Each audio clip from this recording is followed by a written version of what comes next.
నమస్తే. తెలంగాణ రాష్ట్రం ఏర్పడి దశాబ్ద కాలం దాటింది. అవతరణ ఉత్సవాలు, ఊరేగింపులు తప్ప ప్రజల యొక్క జీవన స్థితిగతుల్లో మాత్రం ఏమాత్రం పెద్దగా మార్పు కనిపించట్లేదు. ప్రజల ఆశలు, డిమాండ్లు, ఉద్యమకారుల యొక్క ఆకాంక్షలు అలాగనే మిగిలిపోయాయి కూడా. ఓట్లు దండుకునేందుకు మాత్రమే రాజకీయ పార్టీలు వాటిని నినాదాలుగా వాడుకుంటున్నారే తప్ప ఏమాత్రం చేంజ్ తీసుకురావాలనే తపన కనబడట్లే. ఎన్నికల తర్వాత ఎక్కడ వేసిన గొంగలి అక్కడనే అన్న చందంగా ఉండిపోతుంది. రాజకీయ పార్టీలు, నేతలు మాత్రమే మారుతున్నారు, కానీ పాలనా విధానాల్లో మాత్రం ఏమాత్రం తేడా లేదు. సో ఇది ఇక్కడ మనం గమనించాల్సిన విషయం. మరి ఇది ఇలా ఉంటే తెలంగాణ రాష్ట్రం అభివృద్ధి చేయడమే తప్ప అనేది సూటిగా ప్రశ్నిస్తున్నాడు ఓ నాయకుడు.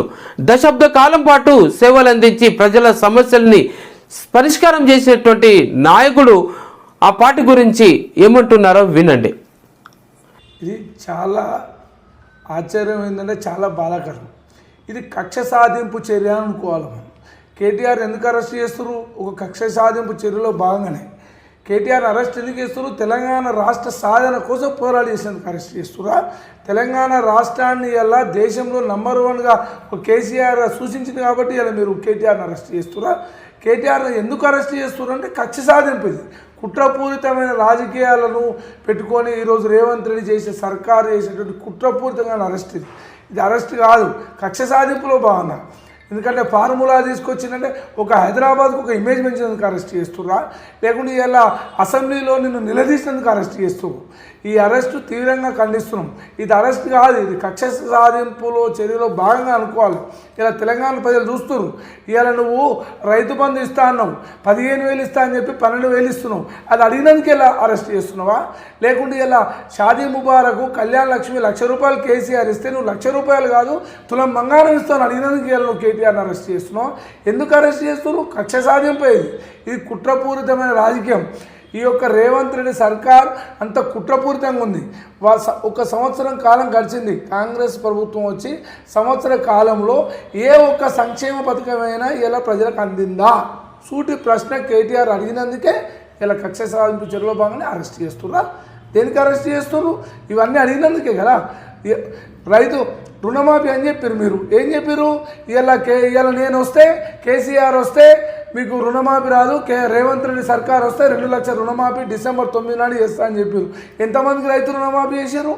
దానికి మీరు చేసేది ఇలా మహిళలకు ₹2,500 పింఛను అడిగినందుకు ఇలా మీరు చేస్తురా? 6 గ్యారంటీలు అమలు చేయలేని ప్రభుత్వం, అందుకే కేటీఆర్ని అరెస్ట్ చేస్తారు. 6 గ్యారంటీలు అమలు చేయాలని చెప్పి కేటీఆర్ గారు, హరీష్ రావు గారు పోరాటం చేస్తారు. ఒక ప్రధాన ప్రతిపక్షం ఇలా బీఆర్ఎస్ పార్టీ ఉంది ఇలా తెలంగాణ రాష్ట్రంలో. అలాంటి ప్రధాన ప్రతిపక్షాన్ని కంగులొక్కాలే ఈ యొక్క డైవర్షన్ పాలసీ తీసుకొచ్చారు. ఏది? ప్రజలను మభ్యపెట్టే పాలసీ. ఈ అరెస్ట్ దిక్కు ఒక 4-5 మీడియాలను పెట్టుకొని, మీడియాను అడ్డం పెట్టుకొని ఇలా కేటీఆర్ అరెస్ట్ అంటారు. ఎందుకంటే ప్రజలకు పోతే ఇలా ప్రజలు చీకొడుతుంది. ఇలా నీ ఇంటెలిజెన్స్ రిపోర్టే చెప్తుంది. ఇలా తెలంగాణ ప్రజల్లో ప్రభుత్వం మీద వ్యతిరేకత స్టార్ట్ అయింది. ఆ వ్యతిరేకతను ప్రజలను డైవర్షన్ చేయడానికి ఈ అరెస్టు. అంతేగాని లేకుంటే ఇలా నువ్వు ప్రజల్లో ఏం చేసినావు? సంవత్సరం అయింది, ఏ ఒక్క సంక్షేమ పథకం ఇంప్లిమెంట్ అయిందా ఈ రాష్ట్రంలో?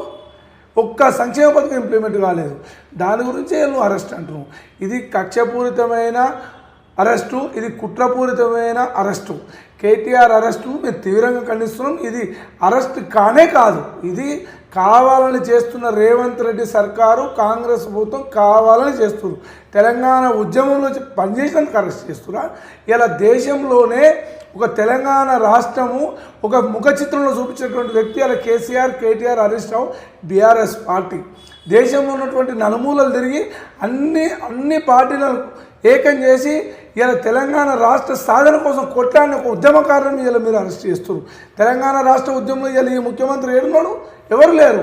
వీళ్ళు చేసారు కాబట్టే వీళ్ళకి ఏడ పేరు వస్తుందో వీళ్ళు ఇది వస్తుందని చెప్పి ఇలా ఈ యొక్క అరెస్ట్ అని చెప్పి మనం అనుకోవాలి. ఇలా తెలంగాణ రాష్ట్రాన్ని 10 ఏళ్లలో ఎంత అభివృద్ధి చెందింది? తెలంగాణ రాష్ట్రంలో ఇవాళ సంవత్సరం నుంచి ఏమైంది? ఇలా సంవత్సరం అయింది వచ్చి ఏ ఒక్క రియల్ ఎస్టేట్ రంగం, ఏ రంగమైనా ఒక రంగం బాగుపడ్డారా? ఏ రంగం కూడా, ఒక్క రంగం కూడా బాగుపడలేదు. అదే 10 ఏళ్లలో తెలంగాణ రాష్ట్రంలో ఎట్లుండే, ఇప్పుడు ఎట్లుంది ఇలా ప్రజలే గమనిస్తున్నారు. ఇది మాత్రం ఇది అరెస్ట్ కాదు, ఇది రేవంత్ రెడ్డి సర్కారు వ్యక్తిగతంగా కక్షపూరితమైన అరెస్ట్, ఇది కుట్రపూరితమైన రాజకీయ లబ్ధి కోసమే ఇలాంటి అరెస్ట్ చేస్తున్నారు. రేపు రాబోయే రోజుల్లో ప్రజలు వీళ్ళకి ఖచ్చితంగా బుద్ధి చెప్తారు. అంటే ఈ ఫార్మా కార్ కేసు లోపల ఆయన డబ్బును విదేశాలకు పంపిన విషయంలోనే కదా ఏసీబీ ఇప్పుడు వాళ్ళను అడుగుతోంది, కోర్టుకు రమ్మంటుంది. ఈయన అటెండ్ కాకుండా పారిపోయిండు. ఇలా ఈయన అటెండ్ అయ్యి పారిపోలేదు. ఏ విదేశాలు విడిచిపెట్టే, దేశాన్ని విడిచిపెట్టే, రాష్ట్రాన్ని విడిచిపెట్టే బహిరంగంగా కేటీఆర్ గారు చెప్తున్నారు ఇలా నేను ఎలాంటి తప్పు చేయలేదు, తప్పు చేయలేదు అని చెప్తున్నారు. ఇలా ఈ ఫార్ములా తీసుకొచ్చి ఇలా హైదరాబాద్ ఇమేజ్ పెంచిండు, ఇలా తెలంగాణ రాష్ట్రానికి ఒక గౌరవం పెంచిండు, తెలంగాణ రాష్ట్ర ఆదాయం పెంచిండు. ఇలా సంవత్సరం నుంచి ఏ ఆదాయం వచ్చింది తెలంగాణ రాష్ట్రంలో? ఇలా రెవెన్యూ ఆదాయం ఎంత ఉంది, అప్పుడు ఎంత ఉంది ఒకసారి ప్రజలు గమనించరా? తెలంగాణ హైదరాబాద్ ఇలా ఇమేజ్ ఎట్లుండే, ఇవాళ ఎట్లుంది? ఇలా హైదరాబాద్లో ఈ ఐటీ కంపెనీ ఎట్లొచ్చినాయి? ఇలా టీఆర్పీ ఏడుకెళ్ళి వచ్చింది, ఇలా నువ్వు కూర్చున్న సెక్రటరీ ఏడుకెళ్ళి వచ్చింది? తెలంగాణ రాష్ట్రంలో కాదా కేటీఆర్ తీసుకొచ్చిన ఇమేజ్ కాదా? ఫార్ములాలో తప్పు చేస్తే తప్పు చేయలేని బాధ్యత చెప్తుంది కదా. కేటీఆర్ గారు పారిపోవాల్సినంత అవసరం లేదు కదా. బీఆర్ఎస్ పార్టీ ఎక్కడికో, బీఆర్ఎస్ పార్టీ ఎప్పుడు తెలంగాణ రాష్ట్ర ప్రయోజనాల కోసం కొట్లాడే పార్టీ, తెలంగాణ రాష్ట్ర ప్రజల కోసం కొట్లాడే పార్టీ ఏదైనా ఉందంటే ఈ రాష్ట్రంలో బీఆర్ఎస్ పార్టీ. అయితే మొత్తం మీద తెలంగాణ ప్రజలను అప్పుల కుంపట్లో ముంచి యావత్ అప్పుల తెలంగాణను అందించింది నిజం కాదా? అప్పుల కుంపటి కదా. అప్పులు చేసినా కానీ ఇలా మన ఇంటి వ్యవహారం చేస్తే 10 రూపాయలు అప్పు అవసరం ఉంటే అభివృద్ధి చేస్తాం కదా. అభివృద్ధి కనపడుతుంది కదా. మరి వీళ్ళు వచ్చిన సంవత్సరం నుంచి వీళ్ళు అప్పు చేయలేదు. వీళ్ళు అప్పు చేసి ఏ సంక్షేమ పథకం ఇలా ఉద్ధరించింది? వీళ్ళు ఏ ఒక్క సంక్షేమ పథకం వచ్చింది సంవత్సరం నుంచి? వీళ్ళు ఏం చేశారు? ఇలా తెలంగాణ రాష్ట్రంలో ఇలా కేసీఆర్ గారు, కేటీఆర్ గారు, హరీష్ బీఆర్ఎస్ పార్టీలో కూడా తెలంగాణ రాష్ట్రం వచ్చునా? తెలంగాణ రాష్ట్రం అనే పేరు ఇలా కిషన్ రెడ్డి కానీ ఇలా ఎవరైనా కానీ ఇలా తెలంగాణ రాష్ట్రం పేరు వచ్చిందంటే కేసీఆర్ వాళ్ళ తెలంగాణ రాష్ట్ర సాధన చేస్తేనే కదా. తెలంగాణ రాష్ట్ర ఉద్యమం చేసినాక ఇలా వీళ్ళ పేర్లు వచ్చినాయి కదా. గతంలో వీళ్ళ పేర్లు ఎవరైనా గుర్తించారా? తెలంగాణ రాష్ట్రం అప్పులంటే అప్పు చేసి అప్పు కనబడుతుంది, కుప్ప కనబడుతుంది. ఇలా అభివృద్ధి కనబడతలేదా? ఇలా వీళ్ళు సంవత్సరం నుంచి మరి వీళ్ళు చేసిన అభివృద్ధి ఏది? సంవత్సరం నుంచి ఏ ఒక్క ఇంప్లిమెంట్ చేయలేదు కదా. ఏ సంక్షేమ పథకం ఉంది? ఇలా తులం బంగారం ఉన్నాడు, ఇలా కళ్యాణ లక్ష్మి తులం బంగారం ఇస్తురా, 2500 పెన్షన్ ఇస్తురా, ఇలా విద్యార్థులకు ఇస్తురా? ఏమి ఇస్తుర్రు? ఏమీ లేదు. నిరుద్యోగ వృత్తి ఇస్తురా? డిగ్రీ చదువుకున్న పిల్లలకు బండి ఇస్తున్నా? ఉద్యమకారులకు 200 గజాల ప్లాట్ ఇస్తామని చెప్పి మరి ఎక్కడ 200 గజాల ప్లాట్ ఇచ్చింది? ఏ ఉద్యమకారులకు వచ్చిన ప్లాట్లు? సంవత్సరం అవుతుంది. డిసెంబర్ లోపు మీరు పోయి బ్యాంక్ రుణాలు తెచ్చుకొని డిసెంబర్ 9 తారీఖు నేను చేస్తానని చెప్పిండు. మళ్ళీ డిసెంబర్ పోయింది కదా. ఆ డిసెంబర్ ఈ డిసెంబర్ వచ్చేది. అంటే మొత్తం ఏమంటారు అసలు కాంగ్రెస్ పార్టీని? ఈ పార్టీ కక్షపూరితమైన రాజకీయాలు చేస్తుంది, కుట్రపూరితమైన ప్రశ్నించే గొంతును అనగదొక్కాలని చూస్తుంది. ఈ రాష్ట్రంలో ప్రధాన ప్రతిపక్షంగా ఉన్నటువంటి బీఆర్ఎస్ పార్టీని వీళ్ళు ఏదైతే బీఆర్ఎస్ పార్టీ వాళ్ళ తప్పులు ఎండగడతారన్న భయంతోనే ఇది చేస్తుంది. కేటీఆర్కి ఎలాంటి భయం లేదు, బీఆర్ఎస్ పార్టీకి ఎలాంటి భయం లేదు. తెలంగాణ రాష్ట్ర ప్రయోజనాల కోసం వీళ్ళ గురించి ఏదైనా చేయడానికి బీఆర్ఎస్ పార్టీ వెనకాడదు. ఈ అరెస్టులు బీఆర్ఎస్ పార్టీకి కొత్త కాదు. తెలంగాణ ఉద్యమంలో ఇలాంటి అరెస్టులు ఎన్నో అయినాయి, ఎన్నో కుట్రపూరితం చేశారు.